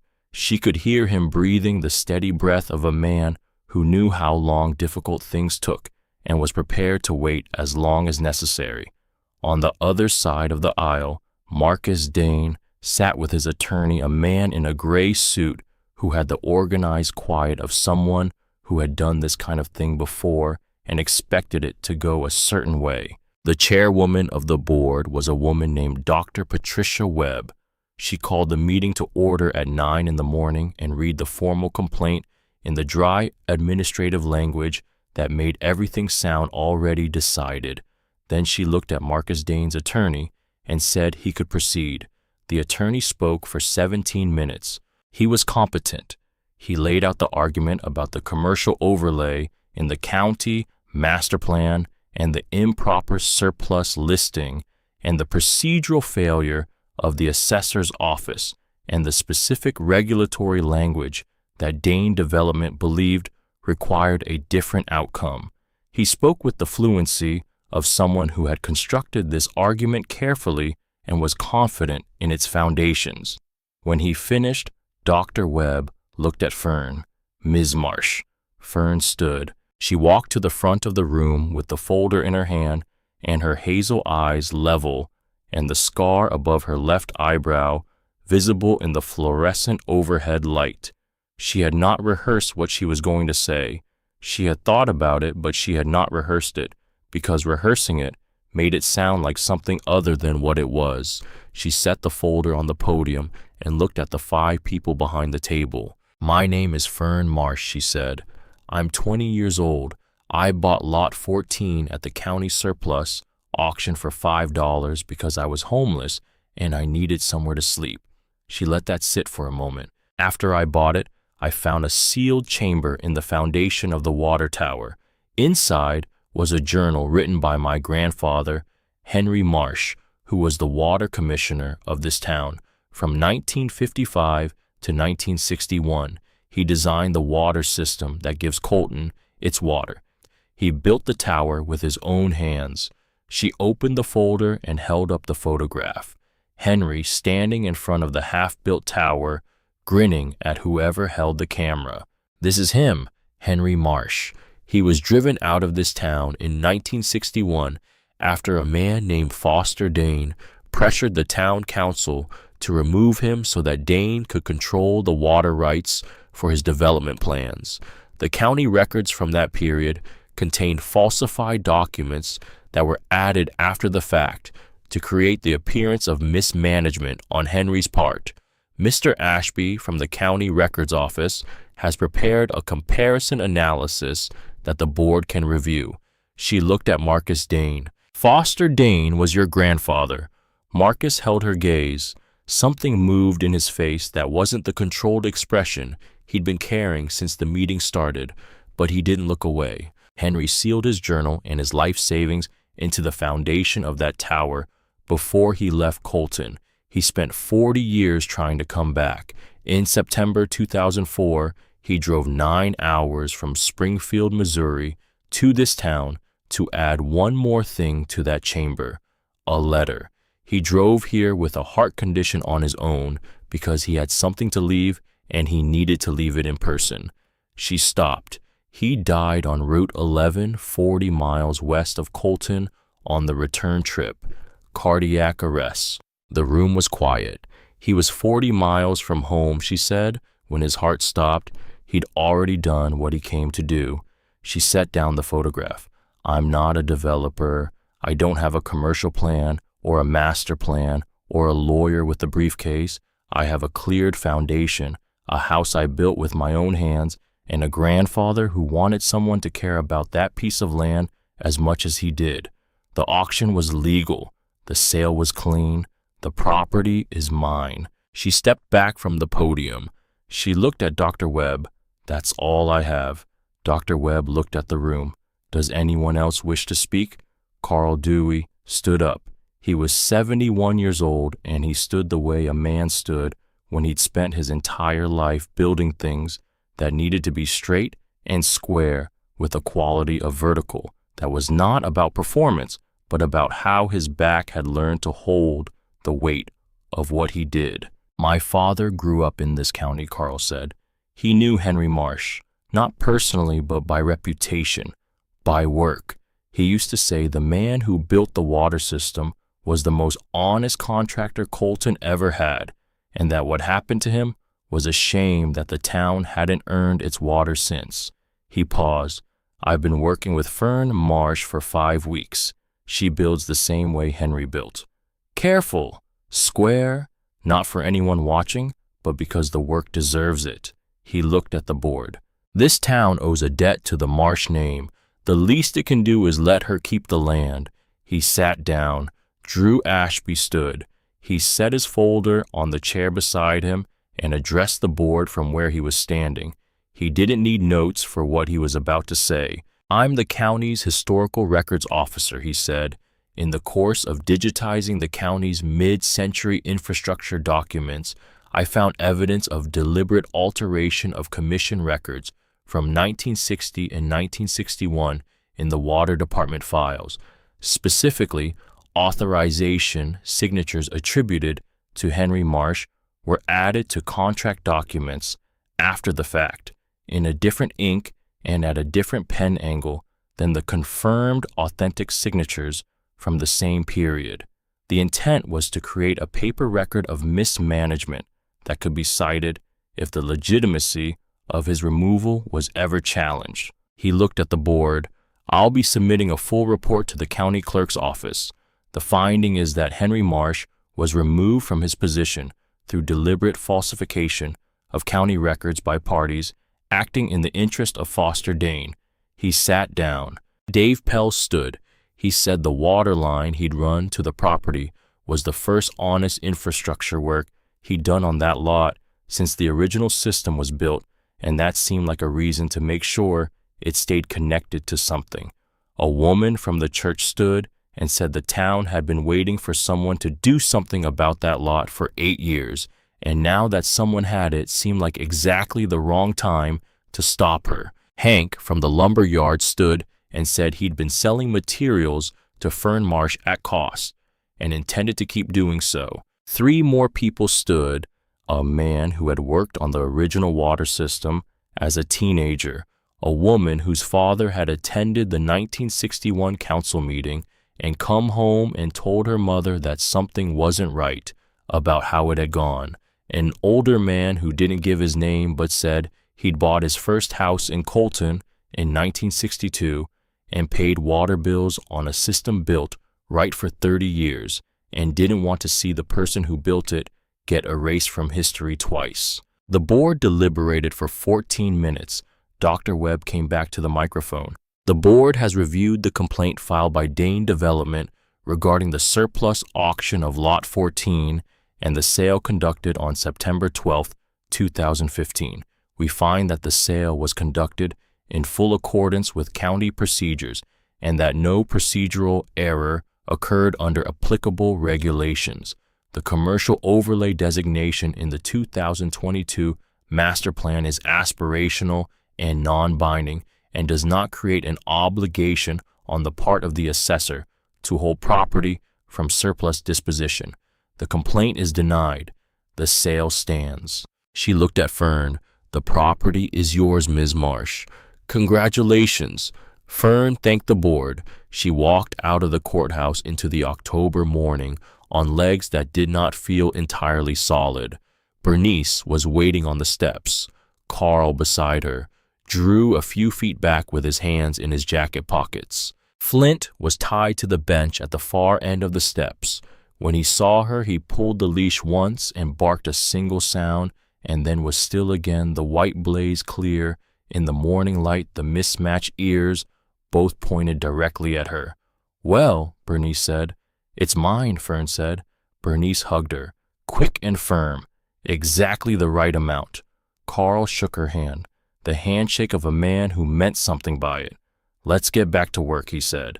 They drove back to the lot. Fern spent the afternoon framing the last section of the house wall, with Carl working in a silence that neither of them needed to fill. The work was enough. It was always enough. The measuring and the cutting and the setting and the checking, the way a corner came square when the work had been done correctly, the way a plumb post stood against the sky. Carl stayed until nearly dark. He said he would be back at 7 the next morning to help with the roof sheathing. After he left, after Bernice had come by with a pot of soup and 2 rolls of bread and had sat with Fern at the workbench long enough to eat and then driven home, Fern went to the filing cabinet in the back room and took the box from the bottom drawer. She carried it to the lot. She sat in the half-built structure with the lantern on and the sleeping bag around her shoulders and Flint against her left side, his warmth steady his chin on her knee, the tawny coat and the white blaze and the faded red collar, all in the lantern light. She took out the sealed envelope. She had been carrying it for 3 weeks, not afraid of it exactly, just understanding that some things needed time before they were opened. The ground had to be solid enough. The work had to be in front of you, not just behind you. The ground was solid. She broke the seal, 2 pages in the older, shakier hand, the pen pressing into the paper the way she had come to know the way of a man writing something he needed to get right, to whoever carries the Marsh name forward. If you're reading this, you found your way here. You found the tower, or what's left of it. You found the chamber I built into the foundation when I was 37 years old and still believed I could outsmart the people who wanted to take what I'd built. My name is Henry Marsh. I was the water commissioner of Colton from 1955 to 1961. I built this tower with my own hands, hired a crew of 4 men and poured every foundation myself and welded every beam and tested every valve. It was the best work I ever did for this town. The second best thing I ever did was raise my daughter Claire in it. I lost both. The tower was taken from me by politics and greed and men who wanted to own what I had built, rather than let it do what it was built for. Claire was taken from me by my own stubbornness and the particular kind of bad luck that follows people who make one wrong choice at the wrong time. I don't know who you are. Maybe you are Fern, my granddaughter. A social worker named Mrs. Kessler told me about you in June of 2000, 4 years old when I found out you existed. The state told me I was too old and too sick to care for you. Maybe they were right. I was 81 and I had a bad heart in a 1-room apartment in Missouri. Maybe they were right about all of it, but I want you to know that I tried. I drove to the courthouse in Jefferson City twice. I wrote 6 letters to the foster care board over the course of 1 year. I called Mrs. Kessler every month for 3 years. They never let me meet you. If you are not Fern, that is all right too. Whoever you are, you found this place. You cared enough to look. You cared enough to stay long enough to find it. That is enough. The bonds are yours. The land is yours. The photographs and the journal are yours. I built this tower to give water to a town that needed it. I built this chamber to give a future to whoever came after me. There is one more thing. I want to say it plainly because I have had 30 years of not saying things plainly, and it has cost me everything I loved. The land is yours, but the land is not the thing. The thing is what you build on it, not the structure, although I hope you build something solid. What you build is up to you, but build something. Stay. If you are Fern, I am sorry I was not there. I should have been there. I should have found a way. I told Claire we would come back someday, and I never did, and she never came back either, and you paid for that, and I am sorry. I drove a long way today to make sure this letter found you. I hope it finds you well. Henry Marsh, September 2004. Fern folded the letter along its original creases. She held it against her chest. The lantern flame moved. Flint shifted and pressed closer, the solid tawny weight of him, the white blaze catching the light. He had been there from the beginning. This dog who had been in the collapsed tank when she arrived, who had eaten the sandwich she'd left on the ground and wagged his tail once and decided. He had scratched at the seam in the concrete on the 17th day and not stopped until she came. He had stood between her and the man who came over the fence at night. He had sat beside her through every discovery and every revelation, his mismatched ears attending to the world. She breathed in and out. The letter said, "Build something." She had already started.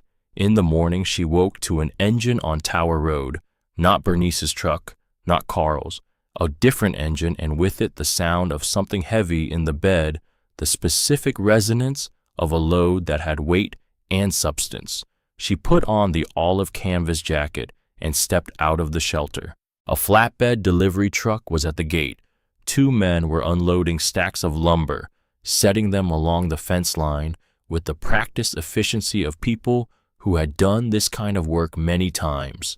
Good lumber, straight and dry, the cut ends bright in the morning light. Good quality, she could see that from 20 feet, better than anything she'd been buying from Hank, who had already been giving her his best pricing. "Who sent this?" she called out. The driver looked at his clipboard. "Delivery order paid in full," he said. "No name on the slip." He handed her the receipt. She looked at it. Framing lumber, 24 sheets of plywood, 42 by 6s, and a pallet of roofing materials. Enough to finish the house, enough beyond that to start something larger. She looked at the receipt for a long time. Then she looked at the truck as the driver climbed back into the cab and prepared to pull away. As the truck turned onto Tower Road to leave the tailgate, caught the morning light. On it, small but clear, the Dane Development logo. Fern stood at the gate holding the receipt. Flint sat beside her. His tail swept the gravel once back and forth unhurried. She looked at the lumber. She looked at the road where the truck had gone. She didn't say anything for a long time. Then she folded the receipt and put it in her jacket pocket beside the tin kit. Carl arrived at 7 as promised. He looked at the lumber stacked along the fence and then at Fern and raised one eyebrow, waiting. "Anonymous," Fern said. The eyebrow stayed up for a moment. Then Carl picked up his tape measure. "Well," he said, "we'd better get started." The house took 3 more weeks. 12 by 20 feet. 1 room on the main floor with a sleeping loft built over the kitchen area, low-ceilinged and warm.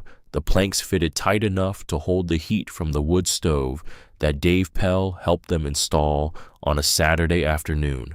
The bathroom was a small addition off the back, plumbed by Dave's son as part of his service project with hot water that actually ran hot when you asked it to. The floor was plywood. She planned to cover it with hardwood when she could afford it. The walls were insulated and drywalled, and the roof, which Carl said was the most important part of anything and which they spent an entire week on getting right, did not leak. She built most of it herself. Carl directed and corrected and occasionally took over on the details that required 40 years of experience, which was more than Fern argued with him about, but less than he took over. He understood the difference between teaching someone and doing it for them, which was the same difference Henry had understood between building a water system and letting someone else control it. You did the work and then you stepped back and let the work be the work. The house was finished on the last Saturday of October. Fern stood in the doorway and looked at what she had built. Not perfect. The loft stairs were not as even as she would have liked them. The southwest window frame had a gap of 1/8 of an inch that she had shimmed, but would have redone from scratch if she'd been doing it over. The kitchen shelving was functional but rough. But the walls were straight, the corners were square, the roof was sound. The foundation, her grandfather's foundation, held all of it the way he had poured it to hold things, which was correctly and without apology for the fact that it was going to be there long after he was. She set her palm against the doorframe. The wood was the kind of grain that told you something about the tree it had come from. Patient growth, dense rings, the kind of wood that lasted. Carl stood behind her. "How does it feel?" he said. "Like a house," she said. Carl put his hands in his pockets. "Yeah," he said. "That's right. The workshop took another 3 weeks." Carl had suggested it. Not the structure itself, but the purpose of it. A place where people could come and work with their hands and learn the things that Fern and Carl had been doing all fall, the skills that most people had stopped teaching because power tools and prefabricated components had made them seem unnecessary until the day they weren't.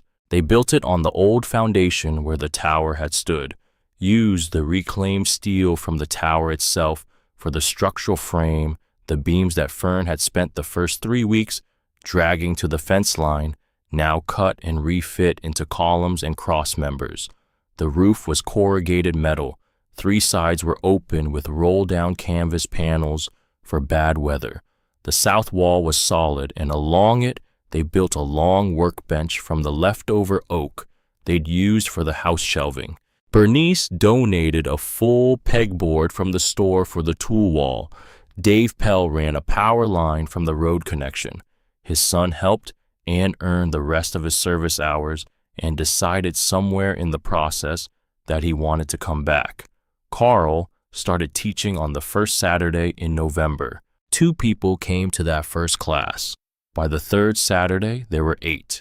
By December, there were 14, and Carl had stopped complaining about birdhouses and had started complaining instead about the people who came specifically to make birdhouses without learning to cut a proper joint first. Fern watched from the workbench where she was sharpening chisels and didn't say anything because some arguments had been having themselves between teachers and students since before there were workshops to have them in. The coffee maker arrived on a Tuesday left on the workbench by someone who didn't leave a note. It sat between the belt sander and the jar of roofing screws and became immediately indispensable. On a cold morning in November, Fern looked up from the workbench to see someone at the gate. A girl, 17, maybe 18, thin in the way of someone who hadn't been eating regularly, wearing a hoodie that was too large and sneakers with the soles separating at the toe, a black garbage bag in one hand, standing at the gate the way Fern had stood at many gates in her life, not going in yet, evaluating whether going in would be safe or whether going in would lead to one more situation that started with shelter and ended with something else. "Can I help you?" Fern called out. The girl looked at the workshop, the workbench, the tools on the wall, Flint lying in a patch of thin November sun near the east fence, the white blaze visible from the gate. "I saw the sign on the highway," the girl said. "Community workshop, free classes." Fern had painted that sign herself on a piece of cedar and nailed it to the fence post on the road. Bernice had told her it looked like a child had made it. Fern had said good children needed workshops too. "That's us," Fern said. "Come in." The girl hesitated, then came through the gate garbage bag, bumping against one leg. Flint lifted his head, looked at her for a moment with the amber eyes, and put his chin back down, which was about as close to a welcome as Flint gave strangers on first meeting. "I'm Fern. Rowan? You hungry, Rowan? I've got bread and there's soup from yesterday that's better today than it was." "Who made it?" Bernice Lowe. She owns the hardware store on Main. She makes soup like it's her full-time job, which it isn't. Something moved at the corner of Rowan's mouth. Not quite a smile yet. Close enough. They sat at the workbench and ate. Rowan ate fast, the specific speed of someone who had learned not to assume that the next meal was confirmed. Fern recognized it because she had eaten that way herself for 2 years and still sometimes caught herself doing it. She didn't ask any questions. She talked about the workshop instead, about what they were building, who came on Saturdays, how Carl had gotten his hand glued to a sawhorse last month and they'd had to call Bernice for acetone. Rowan laughed at that, a real laugh, short but present. After lunch, Fern showed Rowan how to use a hand plane. She demonstrated on a piece of pine, the long stroke, the angle, the way you let the blade do the work instead of fighting it. Then she handed it over. Rowan picked it up and ran it along the wood, and the shaving came off thin and even. "You've done this before," Fern said. "Foster family in my last placement had a workshop," Rowan said, not looking up. "The man there taught me some stuff before the placement ended. Why did it end? Budget cuts. The state closed 3 homes in the county. I got moved twice, then aged out 6 weeks ago. Where have you been sleeping? Bus station in Greenville, then a church basement. Then I started walking." Fern watched Rowan work the hand plane. Steady hands, focused attention, the quality of a person who had learned that being good at something was sometimes the only form of stability available. She thought about a room she had built. "I have a spare room," Fern said. Rowan looked up. "It's small, just a bed and a chest of drawers." but the stove keeps the whole house warm and there's a shower with hot water. You don't know me. I know you walked here with a garbage bag. I know you haven't eaten regularly. I know you can use a hand plane better than half the people who come to this workshop on Saturdays. Fern met Rowan's eyes. 2 years ago, I was sleeping in my car on a highway shoulder, she said. No plan, no family, no address. Someone handed me a glass of water and a pair of work gloves and didn't ask for anything back. She held Rowan's gaze. I'm doing the same thing. Rowan didn't answer right away. Looked at the workshop, at the house, at the garden. Fern had started behind the east fence, the beds mulched for winter waiting. For how long? Rowan asked. For as long as you need. What if I mess it up? Then we'll fix it. That's what workshops are for. Rowan moved in that afternoon. Fern gave the spare room a set of clean sheets and showed where the food was and said the bathroom was there whenever it was needed. That night she heard the shower running for 40 minutes and didn't say a word about it. 3 weeks later, on a Saturday afternoon, when the workshop had its largest class, yet Marcus Dane walked through the gate. He was alone. No attorney, no dress shirt, jeans and a work jacket. The kind of jacket that wanted to look like it had been worn to work sites without having actually been worn to work sites. But still, he had with him a girl of maybe 8 or 9 years old, dark-haired, serious-faced, wearing a quilted vest and carrying a small backpack. He stopped at the edge of the lot and looked at the workshop, at the house, at the garden, at the people around the workbench working on the projects Carl had set up for the day.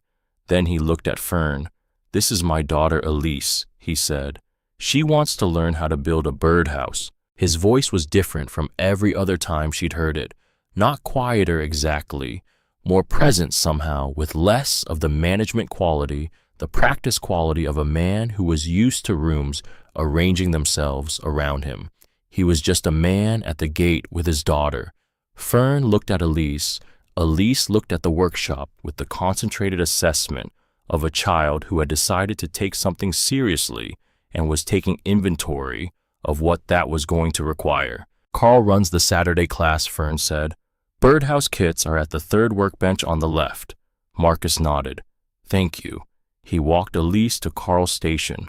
Carl handed her a pre-cut pine kit and a small hammer without ceremony, the way Carl handed people tools as though the only question was whether you were going to use them correctly and not whether you belonged there.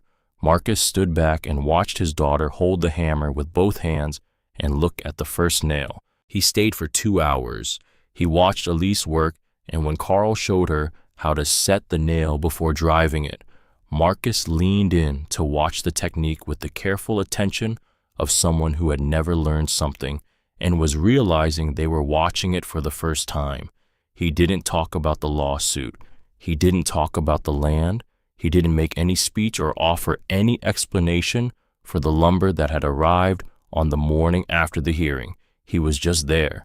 Before he left, he came to the workbench where Fern was working.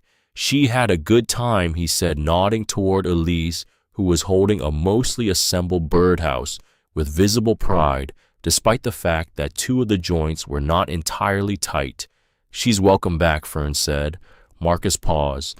Something moved in his face, the specific difficulty of a man who had something to say that he hadn't figured out how to say yet and was deciding in real time whether to say it anyway. I'm sorry, he said, about the hearing, about all of it. He said it simply the way Carl said things that were still too large to say any other way except simply. Fern looked at him. I know, she said. He nodded once.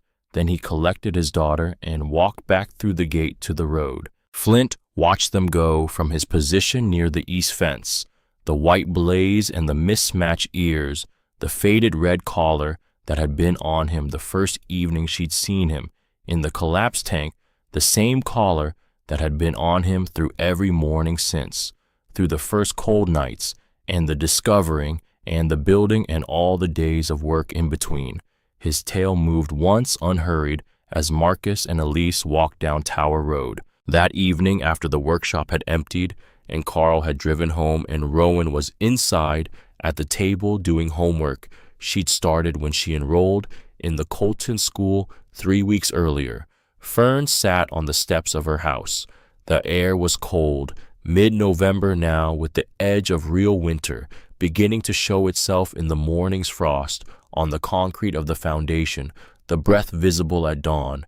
She had the journal in her lap. She had carried it for 2 months, read it so many times that the pages had developed a softness at the edges from handling the leather cover, worn further into itself. She knew its contents now, the way she knew the house she had built on top of what Henry had built, by the specific feel of it, by the grain of it. She opened the front cover, the first page, Henry's handwriting confident and precise. Henry Marsh, Water Commissioner, Colton, August 1955. She looked at it for a long time. Then she took the pencil from behind her ear, the one she kept there out of habit, now the way Carl kept one there, the way she'd seen people who worked with their hands keep a pencil ready because the next thing that needed measuring was never far away. She wrote below Henry's line, Fern Marsh, Workshop, Colton, November 2015. She looked at both lines. The space between them was 60 years. What crossed that space was not simple, and it was not clean, and most of it had been hard in the specific ways that the hard things in a life were hard, the kind that didn't make the news and didn't get recorded anywhere except in the handwriting of people who sat alone at the end of the day with a pen and said what they actually meant. But here it was, both lines on the same page. She closed the journal. Flint came up the steps and laid down with his head on her boot. She could feel the warmth of him through the leather, the steadiness of an animal that had decided a long time ago that this was where it was going to be. Inside, Rowan turned a page. The workshop stood quiet in the dark, the steel frame her grandfather's tower had given to it holding the roof against the November sky. Tomorrow Carl would come at 7, and there would be work to do, which there always was, which was the point. Henry Marsh had built a water tower to give a town something it needed. He had buried everything he had left into its foundation so that it would survive the people who wanted to take it. And it had, 40 miles short of home, a letter sealed into concrete, a foundation that had waited. Fern had found it. She had done what the letter asked. She had built something. She had stayed.